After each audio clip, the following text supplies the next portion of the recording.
welcome and thank you for joining the HardyGroup interview space. What has Australia clearly done well or got right in how it's addressed the COVID-19 situation, and what do you think might be the key learnings from that? I think if we start, Kevin, at the national level, I think that around the world there is commentary now that the fact that Australia moved early and decisively has had a major impact on what we've seen in Australia. I think that we'll look back in years to come and see some of the things that have become part of normal business at the moment, such as a national cabinet. Yes. Such as essentially the separation of health advice to decision making has been quite deliberate and terrific. So, the National Cabinet meets at the moment twice a week. HPPC, who's become a subcommittee of the National Cabinet, of which I represent, obviously, the Chief Nursing and Midwifery Officer role. Yep. So that process is the governance of the decision making, and then the additional processes through other coordinating functions and coordinating committees mean that there's a very robust governance structure around this. I think then that that has allowed very quick decision making and then a very clear path forward, and I think the communication of that to the public has been critical. So, the Minister for Health particularly still talks about our ability to build capacity in the hospital and health system to cope with a surge, but the containment efforts that we've made and that balance between, flattening the curve but not killing off the economy completely, whilst building capacity in the system, learning, training, all of those things. So that's been a constant message. We went hard with our restrictions and we went quickly. Closing the borders, I think we'll look back and see that as significant. Quarantining people returning from overseas, again, significant. Ramping up testing, clear definitions of case definition, the collaboration between states and territories. All of these things, I think, have been enormously, have been the recipe for success for Australia. Yeah, no, absolutely. Yes. Well, from the outside, it's been an impressive, coordinated effort, really. Is there anything particularly from the Commonwealth perspective that the Commonwealth is paying attention to or will pay attention to if there's a spike? The Commonwealth, we get data on a very frequent basis, and it comes from the states and territories. It really is, we will see other outbreaks, that's without doubt. We will see increase in numbers, we will see outbreaks, and everyone keeps asking us, so what's the magic number? And there isn't a magic number. Sure. It's around, what are the nature, because we've seen an increase in numbers this week, and it's been related to the meatworks in Victoria. We know where it's coming from. We're not seeing increases in community transmission. We're comfortable. We're more comfortable now because we know that we've ramped up the capacity of our hospital system. Yeah. We've got telehealth, we've got PPE, we've got all the things that we might need, and likely, but if it were to get away from us, we now have much more of a capacity to respond to that, so our system won't become overwhelmed. Yes. The role of and the response by nursing has been amazing through all of this, and that. What's been your perception from your national leadership role of nursing in this time? I think that firstly, obviously I'm very new in the job, so I haven't really had very much time to know what normal is in this job.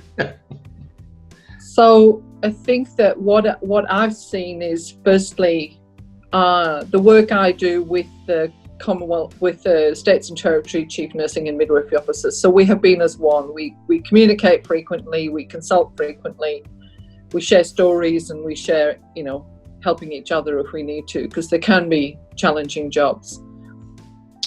It's a little like you've just said around telehealth and those sort of things, that because we have a very common focus, the collaboration also with other groups, the professional bodies, the ANMF, College of Nursing, College of Midwives, all of the peak bodies, again, has been as one. And so we've seen people compromise in ways they might not see, for instance, and recognise and prioritise where things are really important. Yeah. And so, you know, there have been a lot of almost pinch me moments where we've seen and experienced things that we would never have expected to see before. I think for me, one of the memories I will hold is standing in Parliament House with the Minister for Health, Brendan Murphy, and the head of the AMA and the head of the ANMF, all spruiking an app,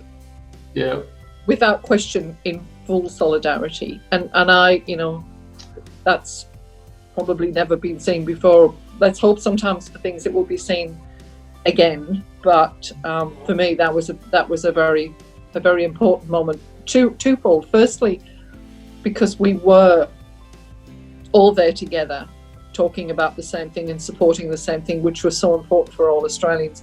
But secondly, that this Minister for Health really does recognise the importance of having nursing and midwifery front and centre. He really does get it. He's not a doctor-centric individual, and he knows and understands the importance of nursing and midwifery in the success of any strategy like this, and that's why he saw it as imperative that he had Annie Butler with him that day.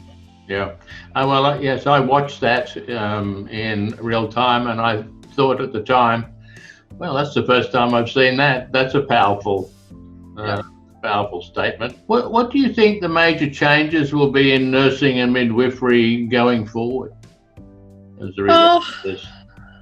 I hope that we can sustain the recognition of nurses and midwives as being key partners in the success of any strategy into the future, in whatever shape or form, that we no longer will have to fight to be at the table, that perhaps there's a recognition now that of what value add can be brought. We as the two professions, though, will need to keep up that momentum. We can't fall back into looking at ourselves too much, rather than looking at what we're trying to achieve, what the common goal is, and how we can contribute in a very positive way, because we've been given that opportunity and we need to hold that ground. I hope that it will inspire others to leadership roles that they might not have done before, because it's been more visible. And seeing that you can make a difference at all sorts of levels through the professions as well. So, and I think some of the changes we hope will sustain, particularly access to telehealth, which had been somewhat limited, particularly for nurse practitioners and midwives. And I think we've been able to use this as an avenue to demonstrate what they do out, particularly in the community world and with chronic disease management, and how important it is to do that. The other legacy, almost certainly, I think, will be in how we think about nursing and nursing care, and how that's delivered in residential aged care into the future, and the training needs necessary to protect the most vulnerable. Yes, absolutely. In situations like this, leadership can come from anywhere in a crisis.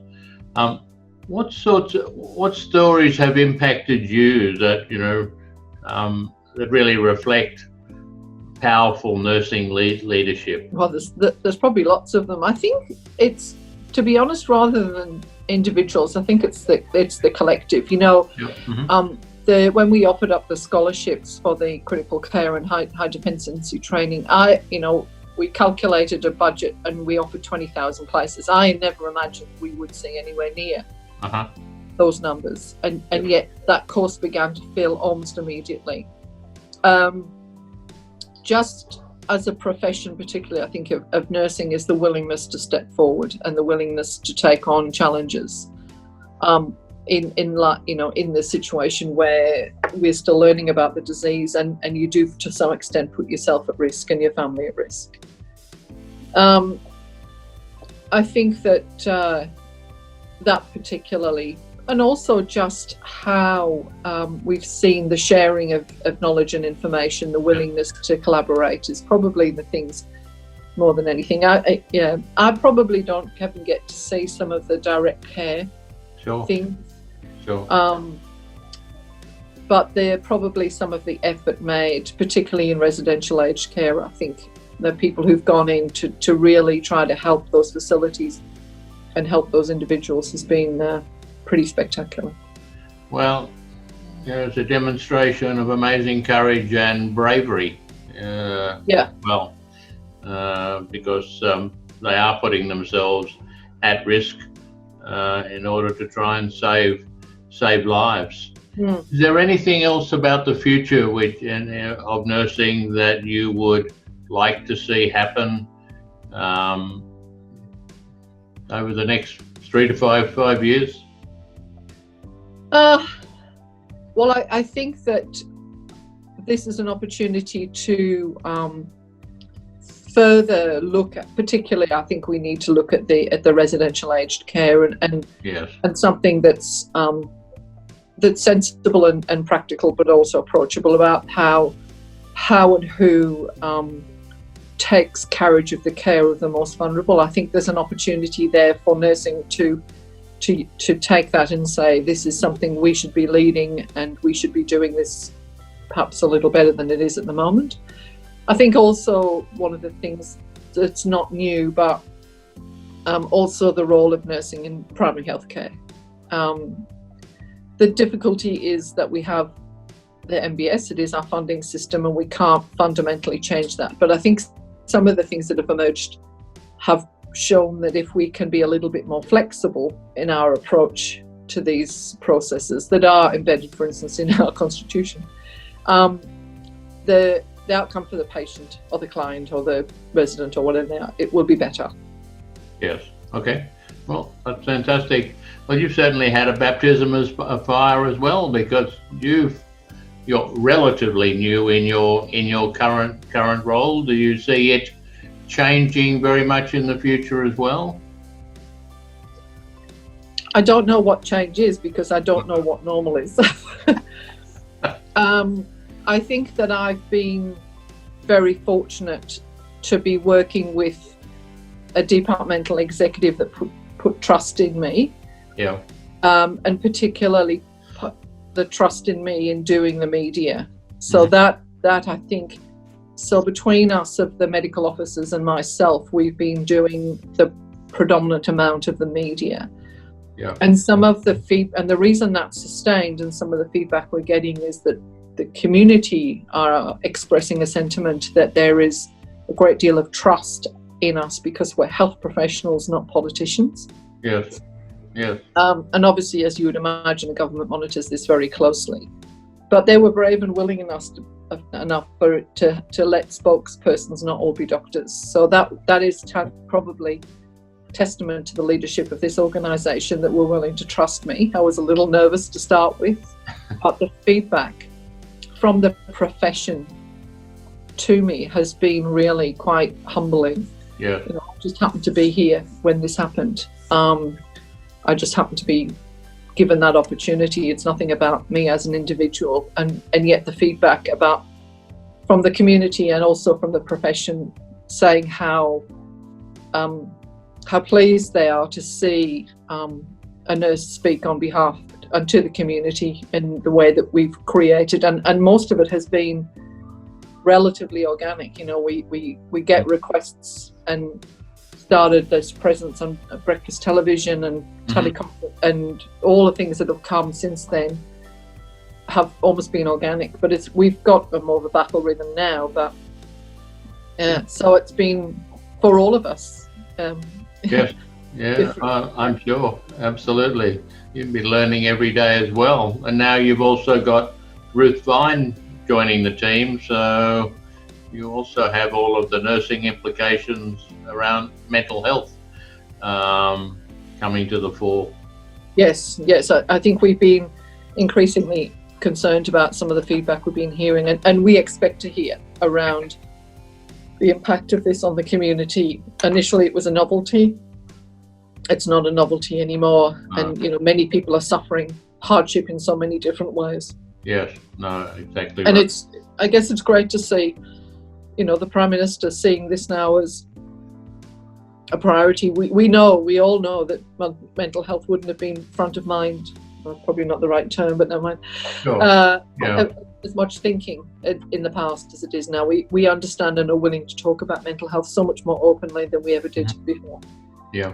Well, and it's a natural next step and a really, really important one for society as well as individuals. Yes. Alison, it's been a pleasure to talk to you. I don't know if there's anything that you want to say in summary or in conclusion at all. I think it's the gratitude to anyone who's listening to this, who works in our sector, who works in health, that no, this has not been any individual's effort. This has been the effort of our amazing Australian health system. And I know we spout these terms of world class and world leading, but we as a collective health system and as a country have demonstrated better in the last 2 months what a great place this is to live and what a great place it is to work, better than we ever would have before. And I know if you look at media from overseas now, increasingly Australia is coming up in conversations at the highest level about our exemplar as a country and as a system, about how we've been able to respond. So that goes to every Australian, but also to our system that's been able to respond and adapt in ways that perhaps we hadn't imagined, but we're able to achieve. So. Absolutely, and words are words, but when you observe them in action, that has power. That's right. Yeah. Alison, thank you so much. Thank you, Kevin.